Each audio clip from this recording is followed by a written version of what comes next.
கொண்டிருக்கிறேன். வழியெல்லாம் மக்கள் நிற்கிறாங்க சாலை ஓரங்களில். எல்லாரையும் பார்த்துட்டு போகிறேன்.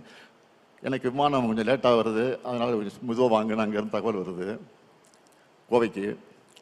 அதனால் ரொம்ப ஸ்லோவாக 4 பேர்னாலும் நின்று பேசிட்டு வர்றேன். வேகமாக போகல, மெதுவாக வந்து ஒவ்வொரு இடம் பார்த்துட்டு வந்துட்டு இருக்கேன். அப்போ ஒரு 10 பேர் 15 பேர் ஒரு இடத்துல நின்றுட்டு இருக்கிறாங்க. என்னன்னு கேட்குறேன். கையில் ஒரு பேப்பர் வச்சுருந்தாங்க. நான் பெட்டிஷன் நினச்சி கொண்டாமா, பெட்டிஷன் தானே கொண்டாங்கன்னு கொடுத்தாங்க. சிரிச்சு வாங்கிட்டாங்க. ரொம்ப சிரிச்ச முகம். ஒரு நடுத்தர குடும்பம் தாண்டி இருக்கக்கூடிய குடும்பமாக இருக்கும் அது. அந்த அம்மா ஒரு 50-55 வயசு இருக்கும் அந்த அம்மாவுக்கு. அதை வாங்கிட்டேன். கார் உடனே கிளம்பிச்சு. நான் பின்னாடி ராஜா உட்காந்துருந்தார். மனு கொடுத்தாங்க ஒரு அம்மா, உங்கள்கிட்ட கொடுத்தேன் பின்னாடி. நான் படிக்கல, ஆனால் ரொம்ப வசதியான குடும்பத்தை சேர்ந்த மாதிரி இருக்கிறாங்க. என்ன மனு ஏதாச்சும் பாருங்கன்னு சொன்னேன். அவர் படிச்சுட்டு சொன்னார். உடனே கொடுத்துட்டாங்க. ஆச்சரியத்தோடு கொடுத்தாரு. பார்த்தீங்களா என்னன்னு பார்த்தா எழுதியிருக்கிறாங்க. ஒரு ஆசிரியர், அவங்க ஆசிரியர் என்ன சொல்கிறாங்கன்னா, நான் திமுகவை வெறி பிடித்தவர்,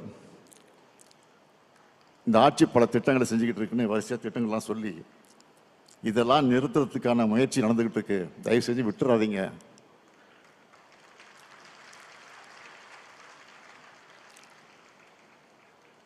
எங்கள் உறவினர்கள்லாம் மாற்று கட்சி தான், எதிர்கட்சி தான்.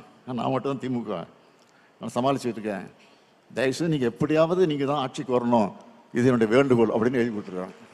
வேற ஒன்றும் இல்லை, மனுவில் கோரிக்கையே இல்லை. இதுதான் ஆச்சரியமாக படிச்சு. அப்போயே காரில் போயிட்டு இருக்கும்போதே அவங்களுக்கு செல் நம்பர் எழுதியிருந்தாங்க, குறிச்சிருந்தாங்க. அந்த செல் நம்பருக்கு உடனே ஃபோன் போட்டு நானே பேசுகிறேன். ரொம்ப மகிழ்ச்சியாக பேசுனாங்க. எப்படியாவது விட்டுறாதீங்க. இப்போ கூட வாரத்துக்கு 2 3 ஃபோன் பண்ணிகிட்டே தான் இருக்கிறாங்க. நானும் பேசிக்கிட்டு தான் இருக்கிறேன். எதுக்காக சொல்கிறேன்னா, இன்றைக்கி மக்கள் இன்றைக்கு திராவிட முன்னேற்ற கழகத்தின் மீது அந்த அளவுக்கு நம்பிக்கை வைத்திருக்கிறாங்க. ஆக நம்முடைய பணி என்பது முடிச்சிட்டோம். தேர்தல் இது மட்டும் போதாது. பூத்தளவில் ஜெயிக்கிற வாக்குகள் தான் தொகுதியில் வெற்றி பெற வைக்கும். தமிழ்நாடு முழுக்க எத்தனை உட்கட்டமைப்பு பணிகள் நடந்துட்டு இருக்குன்னு நம்மளுக்கு தெரியும். அதெல்லாம் தொய்வில்லாமல் சொன்ன தேதியில் முடிக்கப்பட்டு செயல்பாட்டுக்கு வரும்னா மீண்டும் நாம தான் ஆட்சிக்கு வரணும்னு புரிய வைங்க.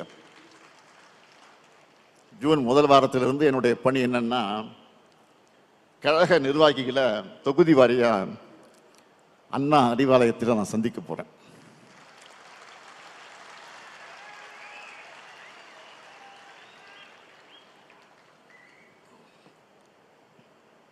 அப்ப இன்னும் விரைவா 1 to 1 பேசலாம். ஒவ்வொருத்தருக்கும் ஒவ்வொரு பொறுப்பு நான் வழங்கியிருக்கிறேன். அதை சிறப்பாக எந்த விமர்சனம் இல்லாமல் செஞ்சு காட்டினா அதை விட எனக்கு மகிழ்ச்சி இருக்க முடியாது. எனக்கு தெரிஞ்சது அரசியல் மட்டும்தான். தலைவர் கலைஞராக இருந்தால் கவிதை எழுதுவார், கதைகள் எழுதுவார், சினிமா வசனம் எழுதுவார், இலக்கிய மேடைகளை கலக்குவார், பேசுவார். ஆனால் நான் அரசியல் உழைப்புன்னு வளர்ந்தேன். டிவி பார்த்தா கூட நியூஸ் சேனல் தான் பார்ப்பேன். சோசியல் மீடியா பார்த்தாலும் அரசியல் செய்திகளை பேட்டிகளை தான் பார்ப்பேன். ஒருத்தரை நம்பி பொறுப்பு படிச்சுட்டா அவங்க அதை சிறப்பாக செய்யணும். தலைவர் சொன்னதை அந்த பணியை முடிச்சுட்டோன்னு வெற்றி பெற்றோன்னு சொல்லணும். நான் உங்ககிட்ட இருந்து எதிர்பார்க்கிறது அந்த வெற்றி செய்தியை மட்டும்தான்.